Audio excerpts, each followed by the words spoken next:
आज की बात अब हर शाम सोमवार से शुक्रवार 8:30 बजे से। आगे बढ़ेंगे, अब बात करेंगे राम मंदिर में चंदा चोरी मामले में एसआईटी की जांच की। एसआईटी आज अपनी शुरुआती रिपोर्ट सीएम योगी को सौंप सकती है। 6 दिन में 60 घंटे तक हुई जांच की पूरी जानकारी दी जाएगी। जानकारी के मुताबिक 150 पन्नों की रिपोर्ट में एसआईटी ने राम मंदिर के कई कर्मचारियों पर एक्शन की सिफारिश की है। हालांकि एसआईटी ने ट्रस्ट के किसी बड़े पदाधिकारी का जिक्र नहीं किया है। मंदिर में पैसे की गिनती और रखरखाव के सिस्टम में खामी बताई गई है। एसआईटी रिपोर्ट में ट्रस्ट और एसबीआई के कर्मचारियों के नाम भी शामिल हैं जो दान की गिनती में शामिल थे।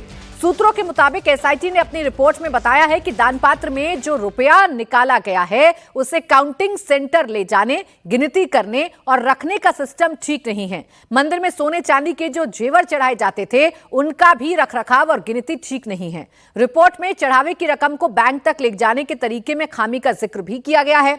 लॉकर की 2 अलग चाबियां होनी चाहिए, वो नहीं है। चढ़ावा चोरी केस में एसआईटी ने अब तक 150 लोगों से पूछताछ की है। इनमें से 25 ऐसे लोग हैं जिनका रोल संदिग्ध है।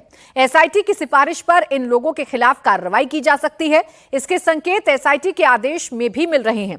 एसआईटी ने श्री राम जन्मभूमि तीर्थ क्षेत्र ट्रस्ट के पदाधिकारियों पर जिले से बाहर जाने पर रोक लगा दी है। जिन कर्मियों का नाम चढ़ावा चोरी में आया है उन पर भी अयोध्या से बाहर जाने पर रोक लगा दी गई है।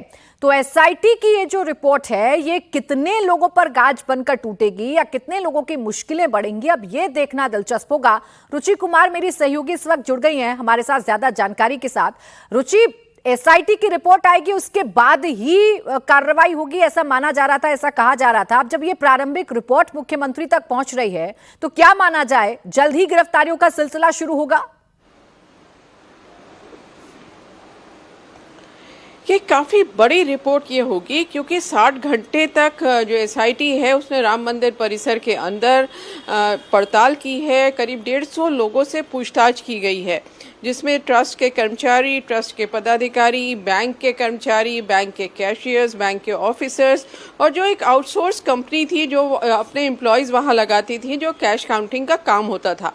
तो ये सारी डिटेल लिखी जाएगी और इस समय जो हमारे सोर्सेज बता रहे हैं कि इस समय भी जो एसआईटी है वो एक कमरे में बैठ के रिपोर्ट तैयार कर रही है। काफ़ी बड़ी रिपोर्ट होगी। ऐसा भी कहा जा रहा है कि एसआईटी कुछ टाइम और मांग सकती है मुख्यमंत्री योगी आदित्यनाथ से, क्योंकि 15 दिन दिए गए थे। 7 दिन दिए थे प्रारंभिक रिपोर्ट देने के लिए और 15 दिन में पूरी रिपोर्ट सबमिट करने को कहा गया है।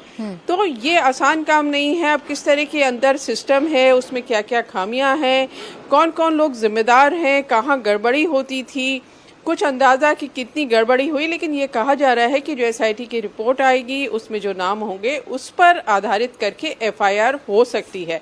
अब ये मामला बढ़ता जा रहा है। इलाहाबाद हाईकोर्ट की लखनऊ बेंच में भी पीआईएल हुई है इसको लेकर और आज उस पर सुनवाई भी हो सकती है। उस पीआईएल में कहा गया है कि इसकी जांच जो है सीबीआई से कराई जानी चाहिए जी। तो मामला बड़ा है। एसआईटी भी जो रिपोर्ट तैयार कर रही है वो बहुत सावधानी से तैयार कर रही है और समझ सकती है इस बड़े मामले में कितने बड़े नाम सामने आते हैं। रुचि, ये देखना जरूरी दिलचस्प होगा क्योंकि उन बड़े नामों की भूमिका पर भी कई सवाल खड़े किए गए हैं। अब एसआईटी ने अपने फाइंडिंग्स में क्या बताया है ये तो रिपोर्ट सामने आने के बाद ही हमारे सामने आएगा। शुक्रिया आपका रुचि तमाम जानकारी के लिए। राम मंदिर चढ़ावा चोरी में एसआईटी की रडार पर रामशंकर यादव उर्फ टिन्नू सबसे ऊपर है क्योंकि टिन्नू यादव के पास राम मंदिर के चढ़ावे की पूरी जिम्मेदारी थी।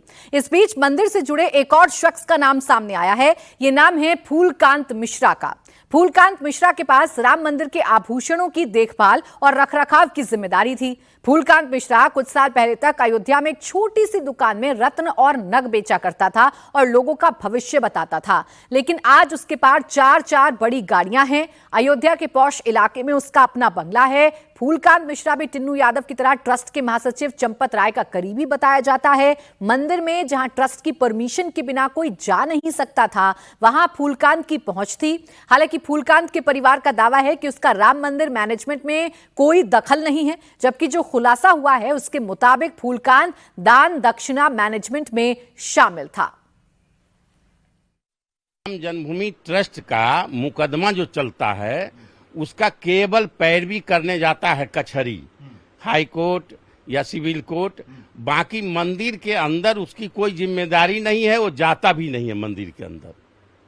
मैं दावे के साथ कह सकता हूं कि सालों हो गया वो मंदिर के अंदर जाता ही नहीं है। सर, आपके इस पहले दावे को झुठलाते हुए मैं कुछ तस्वीरें आपको दिखा देना चाहता हूं। ये आपके साकेत रतन हाउस की तस्वीर है। किसका फोटो है?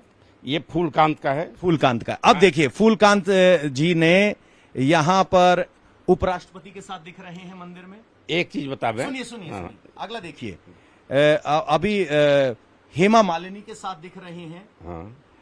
ये आपकी विश्वकर्मा पूजा पे जो वाहन है, यहाँ केंद्रीय मंत्री के साथ दिख रहे हैं। हाँ। तो जब वो राम मंदिर में किसी भूमिका पे नहीं है, तो वहां हर बड़े आयोजन पर वो हर वीआईपी के साथ कैसे दिखते? मैं बता रहा हूँ ना, हमारी पूरी बात सुनिए। जैसे आपने कहा वो कहे भी नहीं, मैंने आपको झुठला दिया। एक मिनट, ये सारे फोटो साल भर से पहले का है जो आप दिखा रहे हैं, ठीक है? ये मैं दावे के साथ कह रहा हूँ, अभी भी कह रहा हूँ। ये राम जन्मभूमि का केवल मुकदमे की पैरवी देखता है।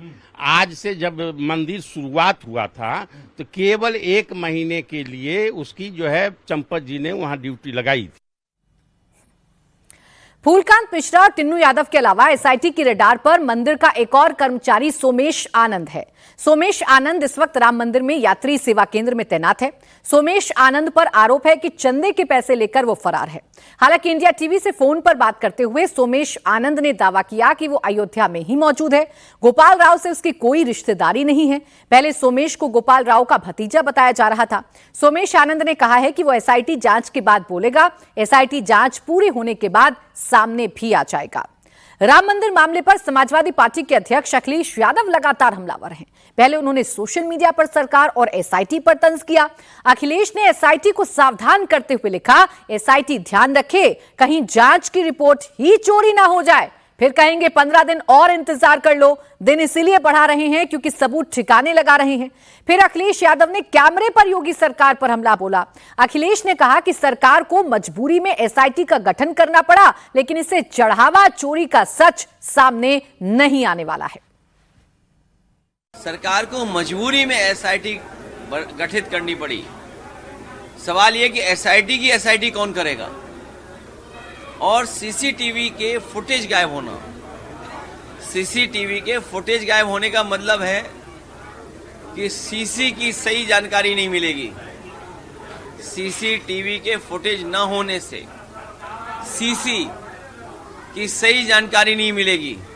सीसी का मतलब हुआ चढ़ावा चोरी, चंदा चोरी, और जो लोग गुप्त दान दे गए। हमारा धर्म और हमारे बहुत सारे प्रतिष्ठित लोग होते हैं जो गुप्त दान देते हैं। वो कभी जानकारी नहीं होने देना चाहते किसी को कि उन्होंने क्या दान दिया है। वो सब गायब निकला है। इतना बड़ा जो घोटाला बोले या उसको कोई और रूप देखें, कितना दुखद घटना है कि करोड़ों करोड़ों लोगों की आस्था को ठेस पहुंचा है।